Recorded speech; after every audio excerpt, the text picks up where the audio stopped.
మేషము వారికి 12వ స్థానంలో ఉండేటువంటి శని భగవానుడు వక్రిస్తున్నాడు. జూలై 27వ తేదీ నుంచి ఒక 4.5 నెలల పాటు శని వక్రిస్తున్నాడు. మీ మేషం వారికి 12వ భావంలో ఉంటాడు శని.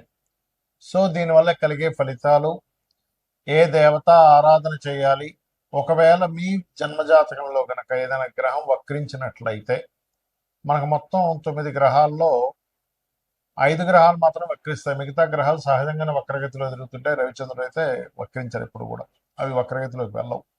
మరి దీనివల్ల మీకు కలిగే ఫలితాలు, మీ పర్సనల్ చార్ట్లో ఏదైనా గ్రహం వక్రిస్తే అది కర్మకి, అంటే మనం ఏ కర్మ వల్ల అది వక్రించే సమయంలో పుట్టాము, దాన్ని ఏం ఫుల్ఫిల్ చేయడానికి జన్మెత్తాలి ఎత్తాము అనే విషయానికి గురించి చెప్తుంది నేనైనప్పటికీ చెప్పిస్తుంది సాక్షాత్ లలితామ్మ వారిగా భావిస్తూ, ఆ లలితాంబిక అమ్మవారి యొక్క అనుగ్రహం మీకు పరిపూర్ణంగా కలగాలని మనస్ఫూర్తిగా కోరుకుంటూ, ఇక్కడ 12వ స్థానంలో ఉండేటువంటి శని భగవానుడు వక్రించినందుకు ఏలినాటి శని ప్రభావం తగ్గుతుంది ఒక 4.5 నెలల పాటు. మీకు జూలై 27 నుంచి ఒక 4.5 months గుర్తుపెట్టుకోండి. అలాగే మరి ఇది ఈ వక్రగతి మారుతుంది కదా, దీనివల్ల కలిగే ఇంకా ఏమైనా మంచి ఫలితాలు ఉన్నాయా, జాగ్రత్తలు ఏం తీసుకోవాలి అనేటువంటి అంశాలు కనుక చూసుకున్నట్లయితే, ప్రధానంగా ఇక్కడ వ్యాపారం ఒకటి, అంటే కొత్త ఇన్వెస్ట్మెంట్స్, గతంలో చేసినటువంటి ఇన్వెస్ట్మెంట్స్ ఏవైతే ఉంటాయో అవి కొంచెం లాభసాటిగా మారడం అనేటువంటిది బలంగా చూపిస్తుంది, గుర్తుపెట్టుకోండి. అదేవిధంగా మరొక విషయం ఏంటంటే, ఈ శని యొక్క వక్రగతి మూలంగా మీరు గతంలో ఏదైనా ఒక లోన్ కోసం ట్రై చేస్తున్నారు, లోన్స్ రావడం, కొంచెం మీడియేటింగ్ రిలేటెడ్ వర్క్స్ కొన్ని ఉంటాయి. అంటే బ్రోకరైజేషన్గా కొన్ని మనం ల్యాండ్ చూపిస్తాము, ఇల్లు చూపిస్తాము, లేకపోతే ఒక మధ్యవర్తిత్వంగా ఉండి కొన్ని పనులు జరుగుతాయి, అన్ని డైరెక్ట్ జరగవు. అలాంటి వృత్తుల్లో ఉండేటువంటి వారికి చాలా అనుకూలత ఉంటుంది. కాకపోతే మీకు పంచమ స్థానంలో కేతు ఉన్నందుకు కొంచెం నిర్ణయాలు తీసుకునేటప్పుడు కొద్దిగా జాగ్రత్తగా తీసుకోండి. అందులోని ప్రధానంగా మీకు ఆగస్టు మాసంలో శుక్రుడు నీచబడుతున్నాడు ఆగస్టు 2 నుంచి.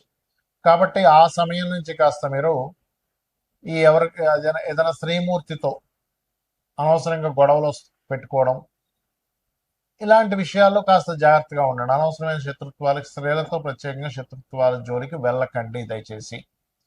ఇక మీరు నిత్యము చేయవలసిన దేవతారాధన ఏమిటంటే, మీ యొక్క ఆలోచన విధానం కానివ్వండి, మీరు చేసే నిర్ణయం కానివ్వండి, పర్ఫెక్ట్గా మీకు సెట్ అవ్వాలి అంటే, మీకు అన్ని కరెక్ట్గా అవ్వాలంటే గణపతి యొక్క ఆరాధన ఎక్కువగా చేయండి. మీరు ఎంత గణపతి ఆరాధన, సూర్య నమస్కారాలు చేస్తూ ఉంటే మీకు అంత బాగుంటుంది. భృగునందనాడి అనేటువంటి శాస్త్రం పరంగా ఒక గ్రహం వక్రించి ఉంది మీ పర్సనల్ చార్ట్లో అనుకుంటే, అది ఊరికనే వక్రించడం అని కాదు, మీరు ఆ సమయంలో ఎందుకు పుట్టారు అంటే, గురువు వక్రించాడు, లేదా శని వక్రించాడు, శుక్రుడు, బుధుడు లేదా కుజుడు వక్రించాడు, మిగతా రాహుకేతువులు, రవిచంద్రులు అయితే వక్రించడం చెప్పాం. అయితే ఒకవేళ వక్రించిన నక్షత్రంలో ఉంటే అప్పుడు మళ్ళీ దాని ఫలితం వేరే ఉంటుంది. అయితే ఇక్కడ ఉదాహరణకి మనం శనిదే తీసుకుందాం. ఎవరి పర్సనల్ చార్ట్లో అయినా శని గ్రహం కనుక వక్రించినట్లయితే రూల్ నెంబర్ 1, అది ఏ రాశిలో ఉండి వక్రించింది, వక్రించినప్పుడు వెనక రాశి ఫలితాలు ఇస్తుంది. వెనక రాశుల్లో 159లో ఏ గ్రహాలు ఉన్నాయి ఇది చూడాలి. దీనివల్ల మీకు ఆ వక్రించడం వల్ల సహజంగా ఏంటంటే, మనం చూడండి, ఏదైనా శని, ముఖ్యంగా అందులో పర్టికులర్గా శని భగవానుడు కనుక వక్రించినట్లయితే, మీరు కెరియర్ కోసం మీ లైఫ్లో ఒక మంచి కెరియర్ రావాలంటే ఉన్న ప్లేస్ నుంచి మారాలని చెప్తుంది. మారిన తర్వాత ఎక్కువ సఫర్ అయ్యి మీరు సక్సెస్ అవుతారా, లేకపోతే ఈజీగా సక్సెస్ అవుతారా అనేది ఇట్స్ డిపెండ్ ఆన్ మీ పర్సనల్ చార్ట్లో శనికి వెనక రాసుల నుంచి ఉండే గ్రహాల యొక్క స్థితిని బట్టి ఆధారపడి ఉంటుంది, గుర్తుపెట్టుకోండి. వక్రించి ఉచ్చ స్థానంలోకి వెళ్తున్నాడు, వక్రించి నీచంలోకి వెళ్తున్నాడు. ఇప్పుడు ఉదాహరణకి శని వృషభంలో ఉండి వక్రించి నీచంలోకి వెళ్తున్నాడు, ఇట్స్ నాట్ గుడ్. బట్ అదే ధనస్సులో ఉండే వృశ్చికంలో ఉండే శని వక్రించాడు, అప్పుడు ఉచ్చ స్థానంలోకి వెళ్తాడు. అంటే ఉచ్చమా నీచమా, ఏ గ్రహం వక్రించినా వెళ్ళి ఏ రాసులతో కనెక్ట్ అవుతుంది, ఏ గ్రహాలతో కనెక్ట్ అవుతుంది, ఎటువంటి విషయాలను సూచిస్తుంది అనే విషయాలను చూసుకోవాలి. సో ఫస్ట్ ఆఫ్ ఆల్ శని అనేది కర్మకారకుడు. రెండు జాబులు చేయడం, లేకపోతే ఉన్న జాబ్ కోసం వేరే ప్రాంతానికి వెళ్తే సక్సెస్ అవ్వడం అనేటువంటిది ఇస్తుంది, గుర్తుపెట్టుకోండి. ఇక రెండవది గురువు. మీ జన్మజాతకంలో గురువు వక్రించాడు అంటే గురుసేవ బ్యాలెన్స్ ఉండిపోయింది. ఇక్కడ పూర్వజన్మల్లో మనం ఎక్కడో గురువుకి సమ్ మిస్టేక్స్ చేసాం, అజ్ఞానంలోనో ఏదో భయపడుతూనో సంథింగ్ ఎక్కడో మిస్టేక్ జరిగింది. అంటే కొన్నిసార్లు మనం తెలియకుండానే, కొంతమందికి తెలియకుండానే జరిగిపోతుంటాయి, మన కోరికల వల్ల లేకపోతే మన ఇష్టాల వల్ల, మనం అనుకునేటువంటి కొన్ని పనుల వల్ల ఏదో. అలా గురువు విషయంలో కూడా ఏదో తప్పిదం జరిగింది, దాన్ని ఫుల్ఫిల్ చేసుకోవడానికి వచ్చారు భూమి మీదకని అర్థం చేసుకొని వీలైనంత మటుకు ఆధ్యాత్మిక చింతనలో ఉండడము, సంతానం విషయంలో కూడా, ఎందుకంటే గురువు సంతానానికి కూడా కారకుడు, రవి గురువులు. సంతానానికి సంథింగ్ ఏదో బ్యాలెన్స్ ఉన్నాము, మనము చేయవలసింది ఉంది. కొన్నిసార్లు చూడండి, కొంతమంది ఇళ్లలో ఏంటో వీళ్ళ సంతానాన్ని కూడా ఈయనే చూసుకుంటున్నాడు, ఇంకా వాళ్ళు ఇంకా సెటిల్ అవ్వలేదు అంటూ ఉంటారు.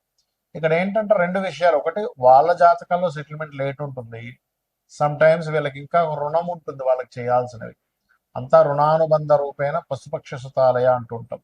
సో అదేవిధంగా జ్ఞానము, జ్ఞాన సంబంధించిన దేవతా సంబంధించినవి షేర్ చేయడం వేరే వాళ్ళకి, ఇది చేస్తూ ఉండాలి జూపిటర్ వక్రించినట్లయితే. అదేవిధంగా జీవుడు అని కూడా చెప్తారు నాడీ ఆస్ట్రాలజీలో, అది వక్రించినప్పుడు ప్రదేశం మారితే కూడా మంచిదా కాదా అనేది డిపెండ్ ఆన్ గురువు వెనక రాసుల్లో ఉండే గ్రహస్థితిని పరిశీలన చేయాలి.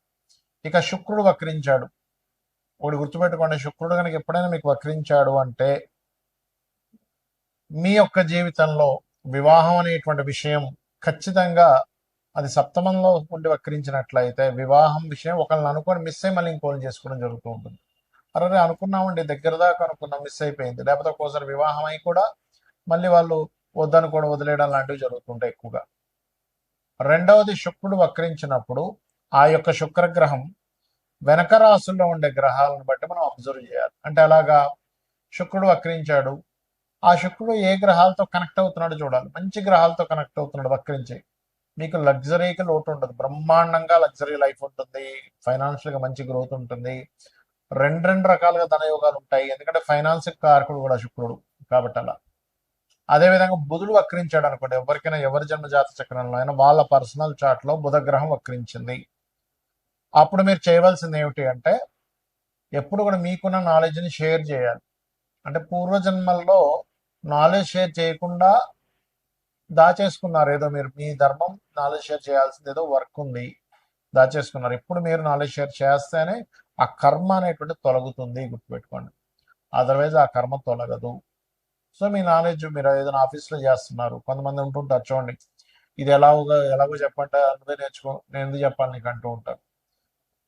బుధుడు వక్రిస్తే మీరు అవతల వాళ్ళకి నాలెడ్జ్ షేర్ చేయడం వల్లే మీ యొక్క కర్మ కంప్లీట్గా క్లియర్ అవుతుంది, గుర్తుపెట్టుకోండి. అదేవిధంగా మార్స్, కుజుడు వక్రించాడు, కుజుడు ఈజ్ గొడవలు, లీడర్షిప్స్, అన్నదమ్ములు, వీటిని కూడా చెప్తూ ఉంటారు, బుధుడిని కుజుడిని కూడా అన్నదమ్ముల విషయంలో చెప్తూ ఉంటారు. అయితే ఇక్కడ ఏంటంటే సమ్ పూర్వజన్మల్లో ఉండేటువంటి కొంత వైరాలిటీ, గొడవలు, ఇలాంటివి ఏవో క్లియర్ చేసుకోవడానికి పుట్టాడు ఈ జన్మలో. అందుకే చాలా మందికి గొడవ అవుతూ ఉంటాయి, ఏంటో అర్థం కాదు, ఏంటంటే నేనేమి ఇదవని అయినా గొడవ వస్తూ ఉంటుంది అంటుంటారు. నేను ఏమీ చేయకుండా సైలెంట్ ఇంట్లో ఉన్న మైండ్కి వచ్చి మరి గొడవ పెట్టుకుంటున్నారని అంటారు. ఎప్పుడు జరుగుతుంది ఎక్కువగా అది, ఆ వక్రించిన కుజుడికి శని సంబంధాలు ఉన్నప్పుడు ఎక్కువ గొడవలు అవుతుంటాయి, లేదా బుధ సంబంధాలు ఉన్నప్పుడు బాగా గొడవలు అయిపోతుంటాయి, వాదనలు అవుతూ ఉంటాయి. సో అక్కడ ఒక్కోసారి వక్రించి ఏమవుతుందంటే అదొక మంచి గ్రహంతో కలిసినప్పుడు కొంచెం గొడవలు క్లియర్ అయిపోతాయి, లేదా పూర్వజన్మల్లో అవి జరిగినటువంటి కొన్ని గొడవలు అవి క్లియర్ చేసుకోవడానికి పుడతారన్నమాట ఈ జన్మల్లో. సో వక్రగతి మీనింగ్ ఏంటంటే మీరు మరలా ఆ యొక్క కర్మని క్లియర్ చేసుకోవడానికి పుట్టారు, అది ఏ రకంగా క్లియర్ చేసుకోవాలి అనేటువంటి చెప్తుంది మన ఆస్ట్రాలజీ, జ్యోతిష్ శాస్త్రం. అలాగే ఇక్కడ మనం ఇందాక చెప్పుకున్నాం, రాహుకేతువులు అయితే ఎప్పుడు వక్రించే ఉంటాయి, ఎందుకంటే వక్రగతిలో తిరుగుతుంటారు. గ్రహాలని మేషం, వృషభం, మిథునం, కర్కాటకం ఇలా క్లాక్ వైజ్ లో తిరుగుతూ ఉంటాయి, రాహుకేతులు మాత్రం యాంటీ క్లాక్ వైజ్ లో తిరుగుతుంటాయి. అంటే ఏంటి, మేషం నుంచి మీనం, కుంభం, మకరం, ధనస్సు, వృశ్చికం, తుల, కన్య, సింహం, కర్కాటకం, మిథునం, వృషభం అని ఇలా యాంటీ క్లాక్ వైజ్ లో తిరుగుతూ ఉంటాయి. అయితే వీటికి సహజంగానే వక్ర స్థానాల్లో ఉన్నారు కాబట్టి ఏదైనా వక్రగ్రహం నక్షత్రాల్లో ఉంటే అప్పుడు మళ్ళీ ఇది కొంచెం డిఫరెంట్గా యాక్ట్ చేస్తూ ఉంటుంది. రవిచంద్రుడు కూడా వక్రించిన నక్షత్రాల్లో ఉన్నప్పుడు మాత్రం తల్లికి, అంటే చంద్రుడు వక్రించిన నక్షత్రంలో ఉంటే తల్లికి ఏదో ఈ జాతకుడు రుణపడి ఉన్నాడు, లేదా రవి వక్రించిన నక్షత్రంలో ఉంటే తండ్రికి రుణపడి ఉన్నాడు, తల్లిదండ్రులకు సహజంగానే రుణంలో ఉంటాం మనం, కానీ ఇంకాస్త ఎక్కువ రుణపడి ఉన్నాము, వాళ్ళకి ఎక్కువ సేవ చేయాలి, దానికోసం నీ జన్మెత్తావు అనే ఒక విషయాన్ని మనం అర్థం చేసుకోగలగాలి.